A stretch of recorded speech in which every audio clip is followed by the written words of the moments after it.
देश में जैसे जैसे कोरोना थम रहा है, आपदा की खौफनाक यादें मंद पड़ने लगी हैं। लेकिन यही मौका भी है हमें उन कोशिशों को याद कर लेने का जिनकी वजह से लाखों जानें बच सकी। आज हम डॉक्टरों की बात नहीं बल्कि उन ऑक्सीजन निर्माताओं की बात कर रहे हैं जिनकी सूझबूझ और रणनीति की वजह से देश ऑक्सीजन की सबसे बड़ी जरूरत के वक्त भी खड़ा रहा। आप देखिए हमारी संवाददाता मनोज्ञा लोईवाल की यह खास रिपोर्ट।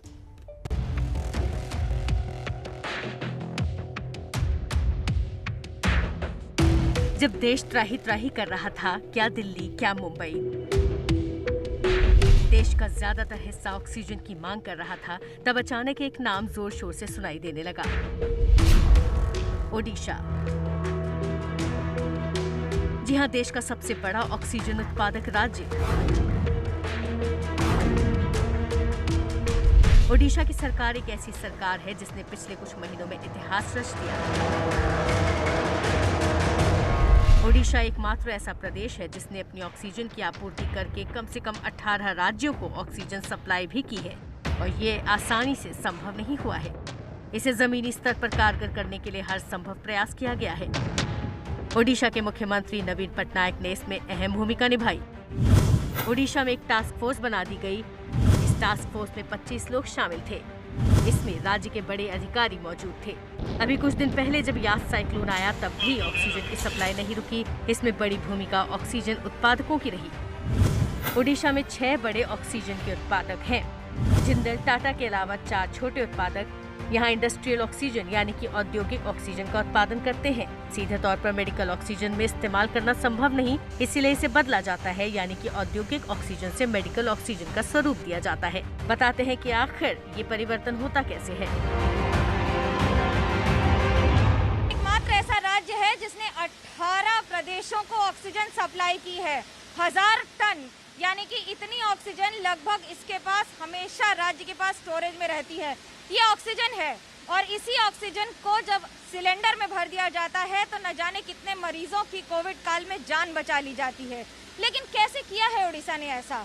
मैं इस समय हूँ JSPL में। अंगुल के इस प्लांट में 5 में से एक है ये प्लांट जहाँ पर ऑक्सीजन की सप्लाई की जाती है, बनाई जाती है और भेजी जाती है। दरअसल इसकी एक पूरी प्रक्रिया है। ये जो तापमान है वो ध्यान में रखते हुए पहले हवा को कैद किया जाता है। हवा को कैद करने के बाद उससे 3 तरह की गैस अलग अलग की जाती है, यानी कि आर्गन, नाइट्रोजन और ऑक्सीजन। ऑक्सीजन एक ऐसी गैस है जिसे अगर खुले में भी छोड़ दें तो वो नुकसान नहीं करती है, क्योंकि ये प्राणदायक होती है और मनुष्य के लिए सबसे ज्यादा जरूरी होती है। लेकिन इसी को टैंकर्स में भरा जाता है। लिक्विड मेडिकल ऑक्सीजन, LMO कहते हैं।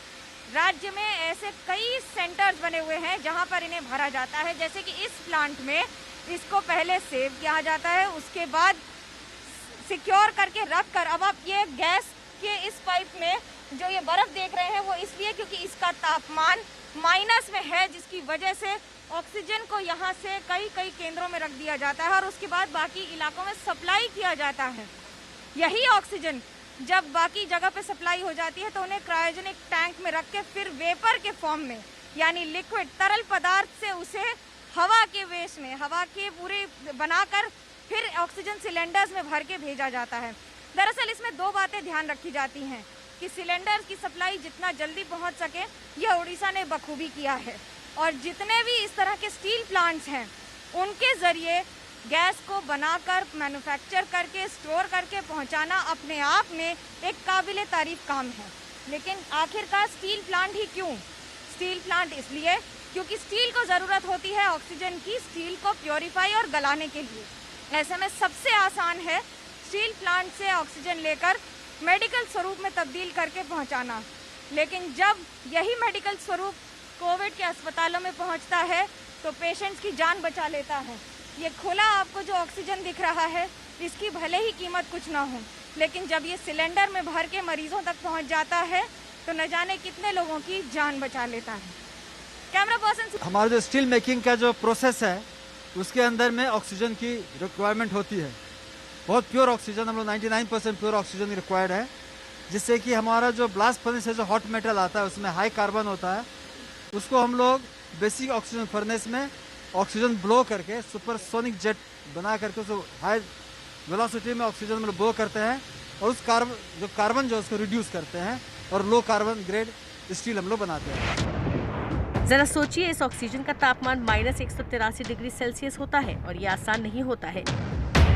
इस ऑक्सीजन को लीक करने या टेंशन इस बात से नहीं कि ऑक्सीजन किसी भी मानव के लिए हानिकारक नहीं है, लेकिन अगर एक साथ ऑक्सीजन का टैंकर फटा तो बड़ी घटना हो सकती है।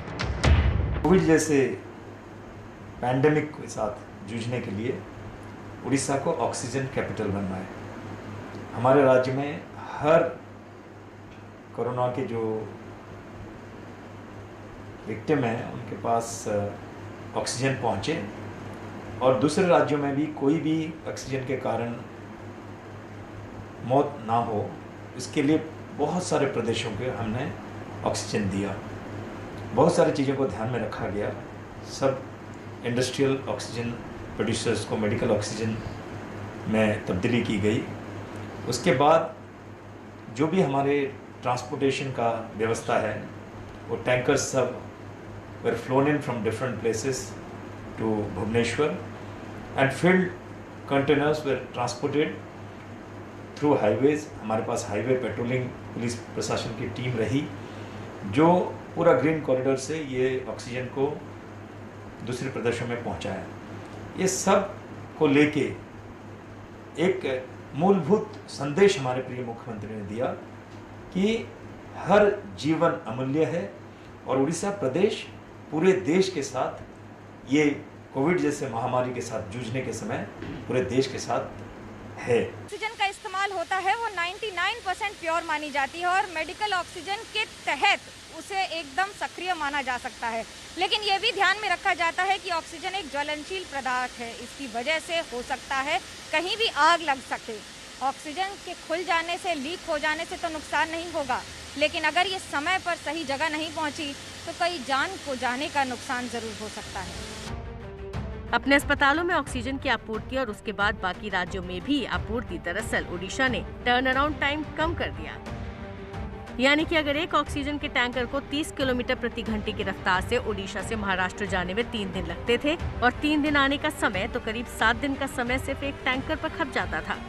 लेकिन उसे बदलकर टैंकर को ट्रेन पर भेजकर जाने के 3 दिन के समय को 1.5 दिन कर दिया और लौट कर आना यानी कि खाली टैंकर लाते समय उसे एयरक्राफ्ट में लाया गया। ऐसे में 7 दिन के समय को लगभग 2 से 3 दिन के समय में तब्दील कर दिया गया और ऑक्सीजन की सप्लाई कई गुना ज्यादा बढ़ गई। बहुत कम समय में अपना जो इंडस्ट्रियल ऑक्सीजन प्रोड्यूसर्स थे उनके साथ बैठ के हमने उनका जो प्रोडक्शन रैंप अप किया। जब ये क्राइसिस शुरू हुआ तब इनका 250-300 का इंडस्ट्रियल ऑक्सीजन प्रोडक्शन था जो कि स्टील प्लांट में और एल्यूमिनियम प्लांट में यूज होता था। इसको हमने वो मेडिकल ग्रेड में तब्दीली किया उनके साथ काम करके। अब वो 500 टन में पहुंच गया है, काफ़ी 500-550 टन में पहुंच गया है। और जब ये डिफरेंट स्टेट्स को जब सप्लाई करने हम लगे तब देखा कि जो ट्रक्स और ये जो मूवमेंट हो रहे थे इनमें काफ़ी इनएफिशिएंसी था, इसलिए स्टोरेज का भी ज़रूरत हमको लगा कि करना चाहिए। तो हमारे जो 5 सेंटर है जहाँ पे एलएमओ बनने लगे तो वहाँ पे हमको काफ़ी लागत में इनको स्टोरेज बनाना, टैंकेज बनाना पड़ा। ये बहुत ही इम्पोर्टेंट काम हमने किया। उसके बाद हमने देखा कि जो 11-15 जो स्टेट में जाने लगा था व्हीकल्स, इनका टर्न अराउंड टाइम 7 से 10 दिन था। यहाँ से केरला, यहाँ से तमिलनाडु, यहाँ से कर्नाटका जो 4, 5, 7, 8 दिन लगता था। हमको लगा ये बड़ा इनएफिशिएंट वे ऑफ हैंडलिंग है। जब ह्यूमन क्राइसिस इतना बड़ा हो रहा है तो हमने इनको सुझाव दिया कि आप जब एम्प्टीज आ रहे हैं इनको आप प्लेन में लाइए। तो ये होने लगा। सेकेंडली हम देखे कि ये जो फील्ड टैंकर्स हैं, जो क्रायोजेनिक टैंकर्स है, इसका जो मैक्सिमम सेफ स्पीड 30 किलोमीटर्स है। तो हमको लगा कि ये जो ट्रेन में जाने लगेंगे तो इनका स्पीड बढ़ जाएगा और टर्न अराउंड टाइम बहुत फास्ट हो जाएगा। तो ये दोनों चीज़ हमने किया और हमारे जो डिस्ट्रिक्ट एडमिनिस्ट्रेशन है इनका टीम 24/7 ये जो इंडस्ट्रियल ऑक्सीजन प्लांट में बिठा के रखा। अब आपको बताते हैं कि आखिरकार उड़ीसा ने इसे ट्रैक कैसे किया। इसके लिए दरअसल आला अधिकारियों का एक व्हाट्सएप ग्रुप बनाया गया जिसके जरिए ये जानकारी रियल टाइम मिलने लगी कि कब कौन सा ट्रक या कब कौन सा टैंकर कहाँ है। यहाँ पे ऑक्सीजन का प्रोडक्शन भी अच्छा था, लेकिन जो लॉजिस्टिक्स होता है ऑक्सीजन सप्लाई का, जैसे कि एलएमओ टैंकर से रिफिलर के पास ले जाना, फिर रिफिलर से ऑक्सीजन सिलेंडर्स फिल करके वो एंड यूज़र तक यानी हॉस्पिटल्स लेके जाना, एक बहुत बड़ी चैलेंजिंग बात थी यहाँ पे। और ये इंफ्रास्ट्रक्चर जो कि जिस तरीके से ये पेंडेमिक बढ़ा है, हमारे लिए एक चैलेंज ही था। लेकिन गवर्नमेंट ने बहुत सारी चीज़ें बहुत अच्छी तरह से प्लान करके हमने हर एक जो वीक पॉइंट्स हैं हमारे उस पर वर्क करके we met that out and we work that out very efficiently, और जिसके चलते हमारे यहाँ पे अभी ऑक्सीजन सिलेंडर्स भी पर्याप्त मात्रा में है। रिफिलर्स की भी संख्या बढ़ाई गई, 22 थी उसकी 23 कराई गई। देश ऑक्सीजन की क्राइसिस से गुजर रहा था तो स्टील उद्योग ने बीड़ा उठाया और ऐसे कई प्लांट्स ने अपने इंडस्ट्रियल ऑक्सीजन को मेडिकल ऑक्सीजन के तौर पर न जाने कितने लोगों को सप्लाई कर दिया।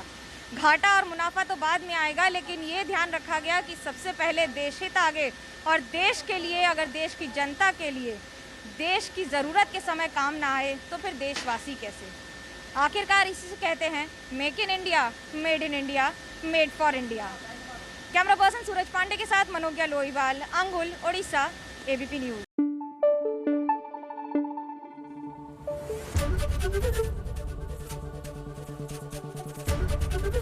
एबीपी न्यूज आपको रखे आगे।